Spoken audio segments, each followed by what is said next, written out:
आज प्रसन्न है। आज भगवान को 6 दिन हो गए, छठी है आज, काजल लगना है।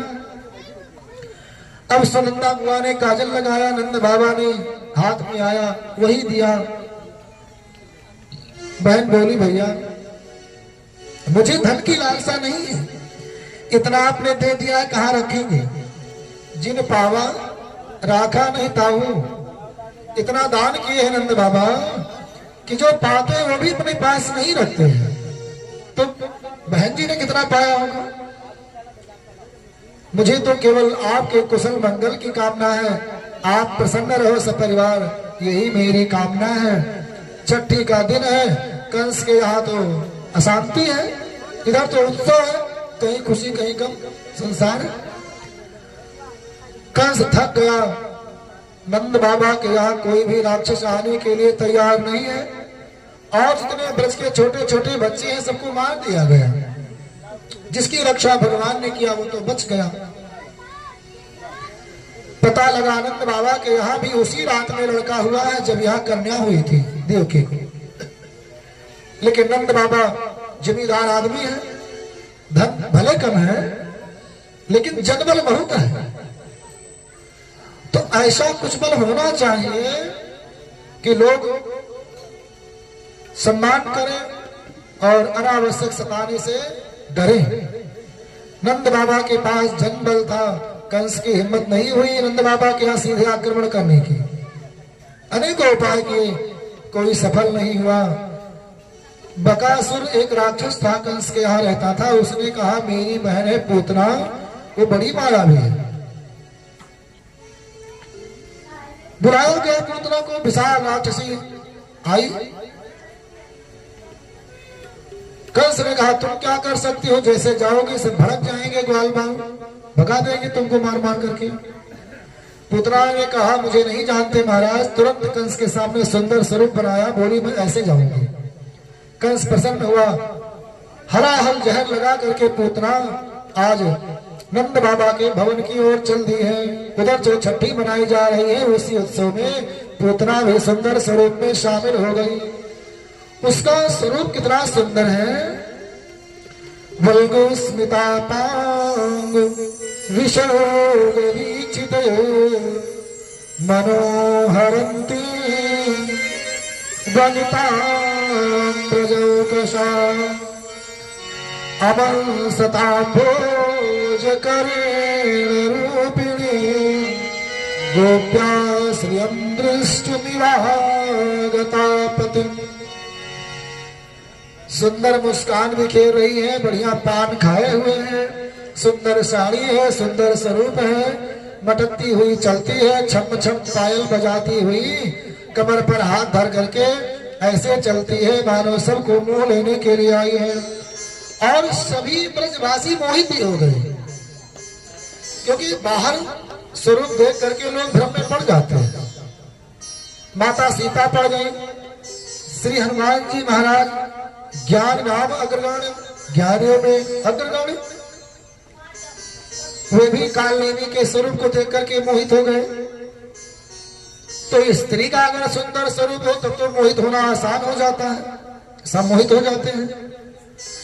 अब पुरुष मोहित हो स्त्री को देख करके वो तो चलता है, लेकिन आज गोपियां भी स्त्रियां भी पूतना के स्वरूप को देख करके मोहित हो गई, और कोई नहीं पूछ रहा कौन हो।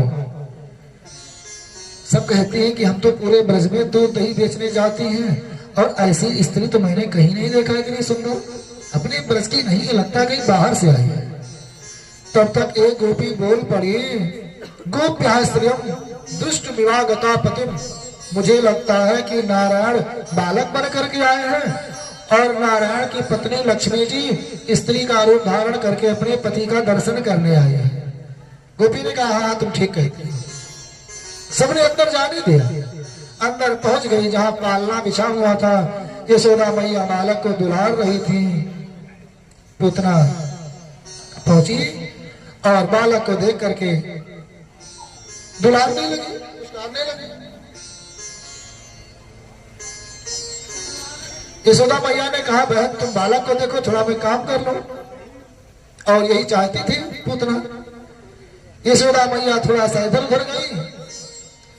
भगवान ने देखा पूतना मेरे पास आई, अपने नेत्रों को बंद कर लिया। भगवान ने अपने नेत्रों को बंद कर लिया। भगवान ने सोचा अगर मैं देखता रहूंगा तो मेरे सामने इसकी माया टिक नहीं पाएगी, और अगर वास्तविक स्वरूप में आ गई तो सारे ब्रजवासी फिर भयभीत हो जाएंगे, मेरी लीला वहीं पर धरी की धरी रह जाएगी। इसलिए भगवान ने अपने नेत्रों को बंद कर लिया। किसी महात्मा ने कहा नहीं, भगवान ने नेत्रों को इसलिए नहीं बंद किया कि इसकी माया दूर हो जाएगी। भगवान ने अपने नेत्रों को इसलिए बंद किया, भगवान ने सोचा मैं तो दूध दही माखन मिश्री खाने पीने आया था, ये मुझे दूध पिलाने आई है, लेकिन स्तन में जहर लगाए हुए हैं। जहर पीने की मेरी आदत नहीं है। आंख बंद करके मानो भोले बाबा का ध्यान कर रहे हो, बाबा आइए और आप इसके जहर को पीजिए, हम दूध को पी लेंगे। भोले बाबा आ गए। किसी महात्मा ने कहा बात ये नहीं है, भगवान उसके पुण्यों का पता लगा रहे हैं कि किस पुण्य के प्रभाव से आज ये मेरा दर्शन करने को आई है, और कौन सा पुण्य इसका है जिसके कारण ये मुझे माता के समान दूध पिलाने आई है। मानो यही पता लगाने के लिए गोविंद ने अपने नेत्रों को बंद कर लिया। अनेकों कारण महात्माओं ने बताए हैं। भगवान तो नेत्र बंद के परिणाम में आराम से पड़े हैं। पूतना पहुंची, भगवान को उठाना चाहती है। श्री सुखदेव भगवान कहते हैं कि पूतना भगवान को ऐसे उठाई जैसे कोई मूर्ख व्यक्ति जहरीले नाग को रस्सी समझ करके उठा ले, क्योंकि भगवान ने उस समय जैसे अग्नि में चिंगारी छिपी होती है वो बाहर से नहीं प्रकट होती है, उसी प्रकार से भगवान ने अपने को छिपा रखा था। केवल सामान्य बालक जैसे दिखते थे, अपने ऐश्वर्य को छिपा रखा था। और पूतना माया है, माया में स्वयं पड़ी भी है। तो जैसे कोई व्यक्ति जहरीले सांप को रस्सी मान करके उठा ले, अपने काल को ही उठा ले, वैसे ही पूतना ने भगवान को उठा लिया। जल्दी से आंचल ढाक करके और दूध पिलाना प्रारंभ किया। पहले तो भगवान सामान्य रूप से दूध पी रहे थे, अचानक हृदय में दर्द बढ़ा, पीड़ा प्रारंभ हुई। सोचने लगी कैसा बालक है, दूध पीता है तो दर्द होता है।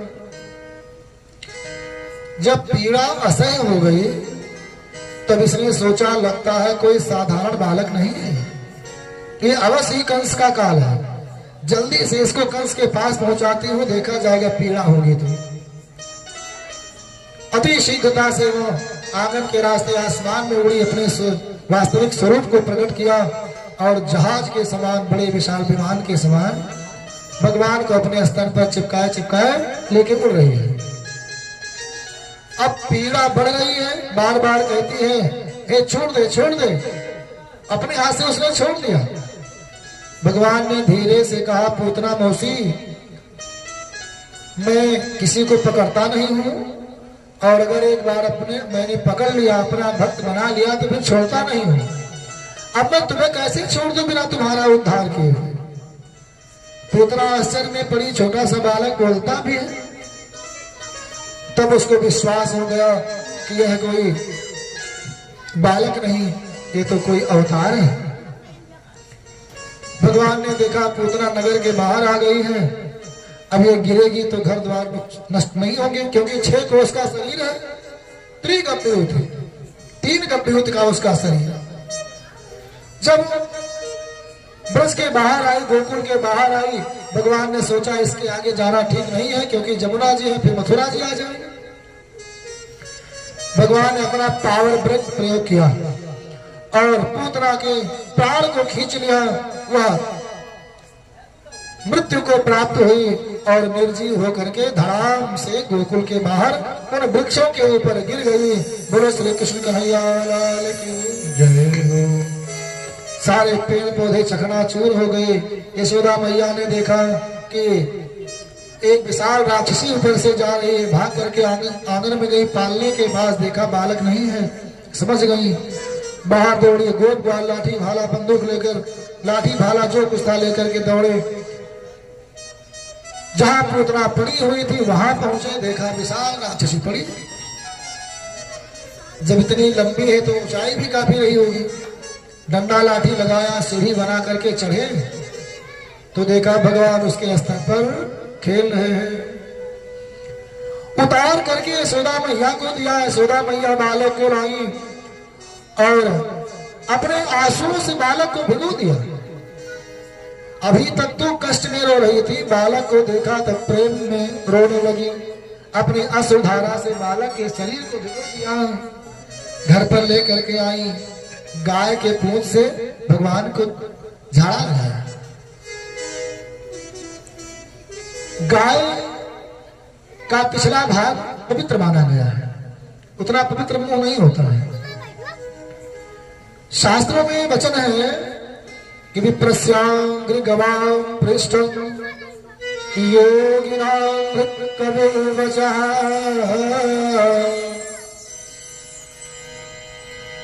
गौ योग विप्रस्यांग्रि, ब्राह्मणों का चरण पवित्र होता है। अगर वाणी से कुछ खराब बोल ही दे तो बुरा नहीं मानना चाहिए। उनके चरण पवित्र होते हैं, चरणों की सेवा करना चाहिए। अब ब्राह्मण का मतलब होता है श्रेष्ठ। अब जैसे कोई ब्राह्मण आई है तो उसके लिए ब्राह्मण कौन है? जिसने जो उससे श्रेष्ठ, जिसमें वो शादी विवाह करता है, फूफा हुए, बहनोई हुए, इस तरह के जो ऊंचे संबंध है, उनका जो पूज्य है, गुरु है, पुरोहित है। अन्य वर्ण के जो लोग हैं उनके लिए भी यही नियम है, वो जो ब्राह्मण वर्ण के हैं उनकी भी पूजा करें, और जिनको वो अपना पूज्य मानते हैं अपनी ही जाति में, अपने ही वर्ण में, वो उनके लिए ब्राह्मण के ही समान पूज्य है। तो ऐसे लोगों का चरण पवित्र होता है। विप्रस्यांग्रि गवां पृष्ठम, और गाय का पिछला भाग पवित्र होता है, इसलिए पूंछ पकड़कर गोदान करते हैं, है ना। कैसा भी टोना हो, नजर हो, ग्रह दशा हो, गाय और बछड़े के पूंछ से झाड़ने पर वो शांत हो जाता है। इसलिए माताएं बालकों को गाय के पूंछ और बछड़े के पूंछ से झाड़ा लगाती हैं। विप्रस्यां गवां पृष्ठां योगिनां हृदय, योगियों का हृदय पवित्र होता है। कबीर बचा, जो कवि लोग हैं उनकी वाणी पवित्र होती है। उनका कर्म चाहे जैसे रहे, उनकी वाणी पवित्र मानी गई है। मुखम स्त्री वाजिनाम अग्नि वाजिनाम, अग्नि घोड़ा और स्त्री का मुंह पवित्र होता है। घोड़ा का मुंह, अग्नि का मुख अगला भाग, उसकी शिखा, और स्त्री का मुख पवित्र होते हैं। तो गौ के पुच्छ से झाड़ा लगाया, गाय का दूध, गाय का गोबर, गाय का घी, गाय का दही, गाय का दूध, ये पांचों लेकर के पंचगव्य बनाया माता यशोदा ने, और बालक को उससे स्नान कराया। फिर सीधा पिसान, धन दौलत, सोने चांदी, रुपया जो कुछ भी था, बालक के हाथ से स्पर्श करा करके ब्राह्मणों को दान कराया। कि पता नहीं कौन सी ग्रह थी, आज इतनी बड़ी राक्षसी के ऊपर से मारने आए थे और ये बच गए, ये तो असंभव हो गया। इसलिए एक ग्रह टल गई, बड़ा दान पुण्य किया है। इधर तो सारे ब्रजवासी भीड़ लगाए खड़े हैं, पूतना के चारों ओर देख रहे, इतनी विशाल राक्षसी क्या कर रहे, इसका मर गई है। नंद बाबा आज वार्षिक कर देने के लिए गए थे कंस के यहाँ। वहां श्री वसुदेव जी महाराज से मिले, हाल चाल हुआ। वसुदेव जी ने कहा कि आपको यहाँ रुकना ठीक नहीं है, इस समय गोकुल में बड़े उत्पात है। नंद बाबा समझ गए कि श्री वसुदेव जी कभी असत्य नहीं बोलते हैं। जल्दी जल्दी बैलगाड़ी वहां से घुमाया और पहुंचे, देखा नगर के बाहर भीड़ लगी है। उतर करके भीड़ को चीरते हुए अंदर पहुंचे, राक्षसी पड़ी है। बात सारी समझ में जब आई, भगवान को धन्यवाद दिया, प्रभु आपने मेरे बालक की रक्षा की है। श्री सुखदेव जी कहते हैं कि देह कलेवरम परशुभिश्चित्वा तत्ते ब्रजोकशा परस माने फरसा है कुल्हाड़ी, कुल्हाड़ी से फरसे से उस पूतना के अंगों को काटा है, क्योंकि बहुत बड़ी थी चिता, कितनी बड़ी बना हुआ है, काट काट करके छोटा किया है अंगों को और छोटी छोटी चिता बना करके और उसको जलाया है। जब शरीर को जलाया तो उसके शरीर से सुगंध निकली। दय मानस देहस्य धूमश्चागुण शोभा, मानो अगर का धुआं हो, इतना सुगंध पूरे वातावरण में हो गया। महात्मा लोगों ने विचार किया कि ये बाल अग्नि रुधिराशन, बालकों को मारने वाली, उनका खून पीने वाली ये दुष्टा राक्षसी, अगर इसके मरने से, इसके जलने से शरीर से धुआं निकल रहा है और वो सुगंधित है, तो ये तो बड़ा आश्चर्य है, क्यों धुआं निकल रहा है। महात्मा लोग आपस में विचार विमर्श करने लगे तो कहते हैं कि जिसका अंग भगवान ने स्पर्श किया हो, माता के समान जिसका स्तनपान किया हो, अगर उसके शरीर के धुएं से सुगंध निकले तो इसमें कोई आश्चर्य नहीं करना चाहिए। अगर उसके जलने से दुर्गंध निकलती तो भगवान का अपमान हो जाता कि भगवान ने इसका स्पर्श किया, इसके जलने से दुर्गंध निकलती है। भगवान ने उस पूतना को वही गति दिया है जो आगे चल करके यशोदा और देवकी आदि को प्राप्त होगी। कैसा भी हो, भगवान को स्तनपान कराने आई थी ना। अहो बकीयम स्तन कालकूट जिघांसया पाययदः साधु लेभे गतिं धातुचितां ततोऽन्यं कम वा दयालु शरणं ब्रजेम। अहो बकीयम स्तन कालकूट, जो बकी मतलब बकासुर की बहन थी, बगुली थी वो, उसी कुल खानदान की। स्तन कालकूट, अपने स्तन में जो कालकूट जहर लगा करके आई, जिघांसया, मारने की इच्छा से। यद्यपि असाध्वी, वे साध्वी नहीं थी, असाध्वी थी, लेकिन भगवान ने क्या किया, लेभे गतिम धात्री उचिताम, भगवान ने उसको धात्री के समान गति दिया। धात्री जानते हैं, एक होता है जननी जो पैदा करती है, जन्म देती है, धात्री कहते हैं जो पालन पोषण करती है। तो धात्री अर्थात पालन पोषण करने वाली कौन है, यशोदा मैया। यशोदा मैया धात्री माता है और श्री देवकी महारानी जननी है, जन्म देने वाली। तो जैसे यशोदा मैया को, धात्री माता को जो गति प्रदान करनी चाहिए, वही गति आज पूतना को दिया है।